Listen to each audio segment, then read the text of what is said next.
कैसे हैं बच्चों। आज का जो हमारा टॉपिक है ये ऑर्गेनाइजेशनल बिहेवियर ओबी यानी संगठनात्मक व्यवहार के अंतर्गत मानवीय व्यवहार संबंधित विचारधाराओं के जो समर्थक स्कॉलर्स हैं, जिसमें कि अब्राहम मोस्लो और फ्रेडरिक हर्जबर्ग हैं, उनकी विचारधाराओं के बारे में जानेंगे। यहाँ पे एक बात ये आती है कि ये जो मानवीय व्यवहार संबंधी विचारधारा है ये होती क्या है। मानवीय व्यवहार संबंधी विचारधारा एक संगठन के अंतर्गत मानव के साथ मानव की तरह व्यवहार करना, न कि एक उत्पादन के साधन के रूप में इन्हें समझना, ये मानवीय व्यवहार विचारधारा से संबंधित होती है। क्योंकि मानव में संवेदनाएं होती हैं, सहानुभूति होती है, खुशियां होती हैं, दयालुता होती है, सद्भावना होती है। तो इस तरीके से यदि मानव जो एक संगठन में काम करता है उसको यदि मानव के रूप में समझा जाए, उसे उत्पादन के साधन के रूप में न समझा जाए, ये मानवीय व्यवहार से संबंधित विचारधारा होती है।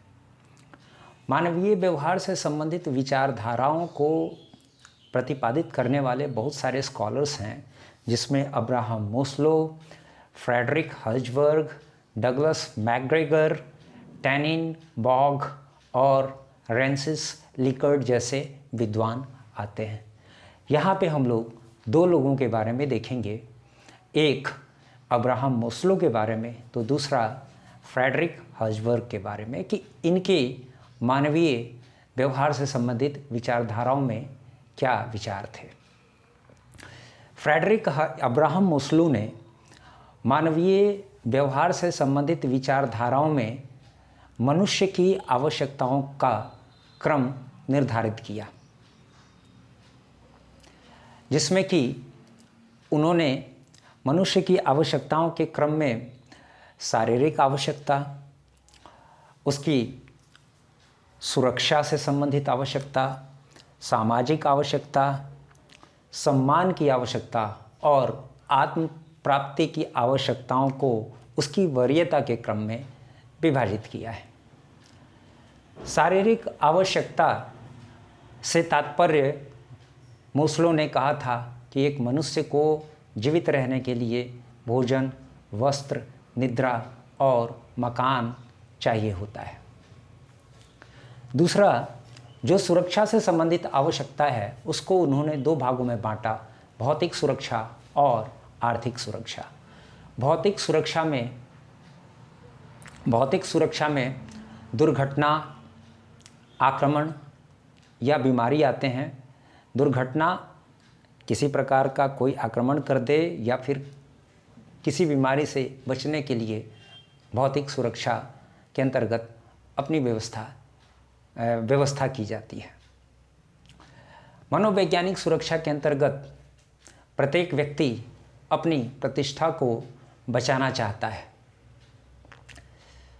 सामाजिक आवश्यकता, आर्थिक सुरक्षा जो होती है उसकी, ये सभी सुरक्षा से संबंधित जो आवश्यकताएं हैं उसके अंतर्गत भौतिक सुरक्षा, मनोवैज्ञानिक सुरक्षा और आर्थिक सुरक्षा आते हैं। भौतिक सुरक्षा के अंतर्गत दुर्घटना, एक व्यक्ति जो होता है दुर्घटना, आक्रमण और बीमारियों से इलाज बचाव के लिए अपनी सुरक्षा चाहता है।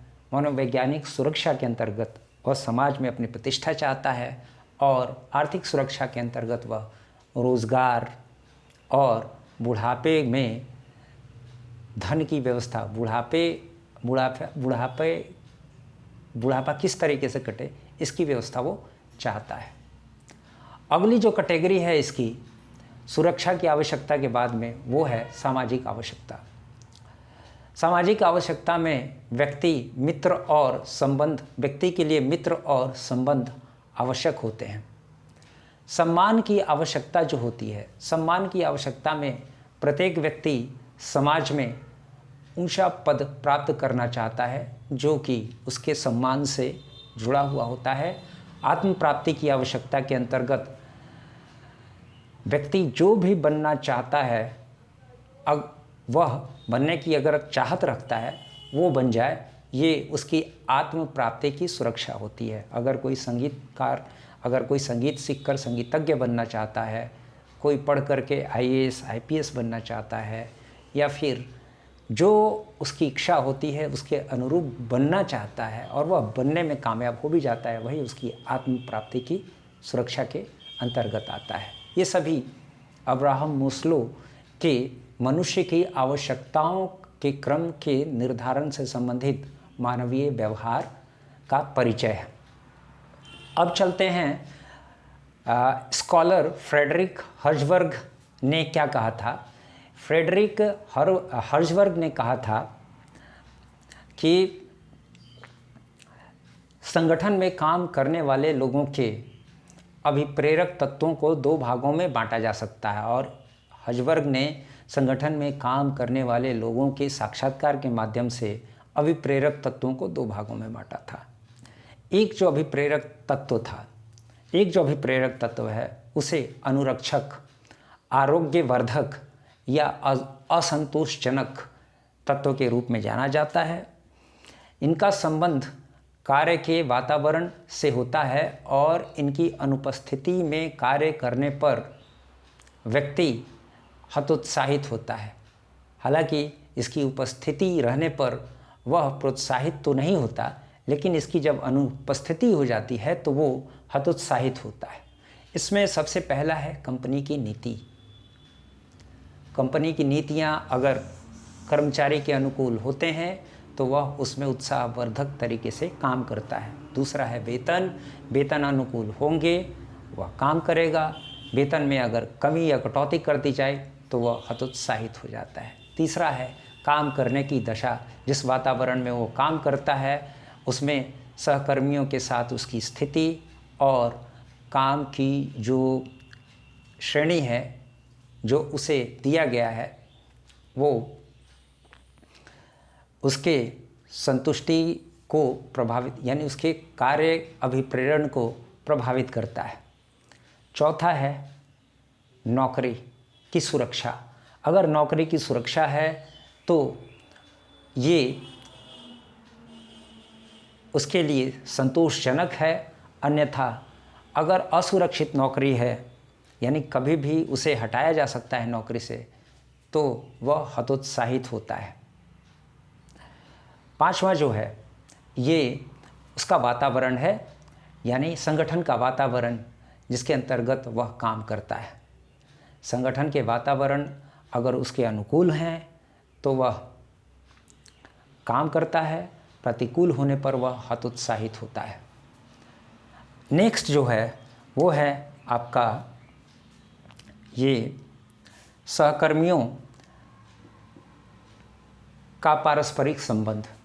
सहकर्मियों के पारस्परिक संबंध के अंतर्गत एक सहकर्मी का दूसरे सहकर्मी के साथ क्या संबंध है, उसका व्यवहार अन्य सहकर्मियों के साथ क्या है, ये उसके काम के वातावरण को, यानी कर्मचारी जिस वातावरण में काम करता है, जिस संगठन में काम करता है, उसके अनुरक्षक, आरोग्यवर्धक या असंतोषजनक तत्व के अंतर्गत, अभिप्रेरक तत्व के अंतर्गत आते हैं।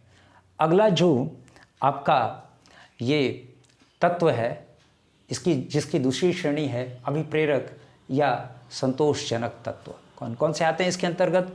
तो संतोषजनक तत्व में आता है कार्य की उपलब्धि, यानी संगठन में काम करने वाले व्यक्ति जो कार्य उसे सौंपा गया है उसे अच्छे तरीके से करता है तो उसका श्रेय उस व्यक्ति को मिलना चाहिए। दूसरा है उस व्यक्ति के द्वारा यदि किसी भी कर्मचारी के द्वारा संगठन में कार्य अच्छे तरीके से किया जाता है, निर्धारित समय पर उसका समापन किया जाता है, तो ऐसे व्यक्तियों की तरक्की होनी चाहिए। तरक्की यानी पदोन्नति होनी चाहिए। तीसरा, प्रगति के अवसर। ऐसे लोग या संगठन में काम करने वाले प्रत्येक कर्मचारी को प्रगति का अवसर मिलना चाहिए, यानी उनके प्रमोशन की, पदोन्नति की व्यवस्था होनी चाहिए, उनकी सैलरी की व्यवस्था होनी चाहिए। या उनको उनके अनुकूल कुछ सुविधाएं संगठन के माध्यम से उन्हें ज़रूरत पड़ने पर मुहैया कराई जानी चाहिए। ये प्रगति के अवसर के अंतर्गत अभिप्रेरक तत्व होते हैं। और चौथा जो है ये है उत्तरदायित्व। किसी भी कर्मचारी को अगर उत्तरदायित्व सौंपा जाता है तो वह उसके लिए अभिप्रेरक तत्व के रूप में काम करता है। उत्तरदायित्व यानी जिम्मेदारी। एक उच्च अधिकारी के द्वारा अपने सहकर्मी को यदि कोई उत्तरदायित्व सौंपा जाता है और वह उसे बेहतर तरीके से उसका निर्वाह करता है तो ऐसे में उसकी प्रशंसा, उसकी तरक्की और उसकी कार्य उपलब्धि का श्रेय या प्रगति का अवसर उस सहकर्मी को मिलना चाहिए। ये सभी या मिलता है, ये सभी संगठन के अभिप्रेरक तत्व होते हैं जो कि फ्रेडरिक हर्ट्ज़बर्ग के द्वारा बताए गए हैं। अब एक और इसमें दो जो कैटेगरी हैं अनुरक्षक, आरोग्यवर्धक, यानी कि अभिप्रेरक तत्वों में ऐसे तत्व जो कर्मचारियों में संगठन के असंतोष पैदा करते हैं। मान लिया जाए अनुरक्षक तत्व का एक उदाहरण हम देते हैं इसका कि एक कर्मचारी को यदि उसके कार्यदल से अलग कर दिया जाए, जिस कार्यदल को वह पसंद करता है, और दूसरे कार्यदल में उसे काम करने के लिए सम्मिलित कर दिया जाए तो उसके उत्साह में कमी आ जाती है। जबकि उसी कार्यदल में, जिस कार्यदल में वो पहले काम करता था, उसकी सहायता के लिए किसी अन्य कर्मचारी को नियुक्त कर दिया जाए तो वही व्यक्ति प्रोत्साहित होकर यानी उत्साह से भर के काम करता है। ये आपका अनुरक्षक तत्व का एक उदाहरण हो गया। अगला है अभिप्रेरक तत्व के उदाहरण। अभिप्रेरक तत्व के उदाहरण के लिए यदि कोई कर्मचारी किसी भी कार्य को संपादित करता है तो उसके द्वारा किए जाने वाले कार्य के सर्वश्रेष्ठ संपादन को उसे सर्वश्रेष्ठ कर्मचारी का श्रेय दिला सकती है। यानी उसे सर्वश्रेष्ठ कर्मचारी अगर घोषित कर दिया जाता है तो ये उस कर्मचारी के लिए अभिप्रेरक तत्वों में से एक उदाहरण होगा। अब थोड़ा यहाँ पे इस फ्रेडरिक हर्ट्ज़बर्ग के विचारों में कुछ त्रुटियाँ भी हैं, यानी उसकी कुछ सीमाएं और आलोचनाएं भी हैं। तो सबसे पहली आलोचना है कि संतुष्टि और असंतुष्टि जो इन्होंने दो वर्गों में बांटा है, इसको व्यवहारिक दृष्टि से ठीक तरीके से नहीं बांटा जा सकता है। दूसरी जो आलोचना है इसकी, इस विचारधारा ने अभिप्रेरण और संतुष्टि के संबंध को बहुत ही सरल बना दिया है, जबकि वास्तव में यह जटिल है। चलिए धन्यवाद। वीडियो को लाइक करें।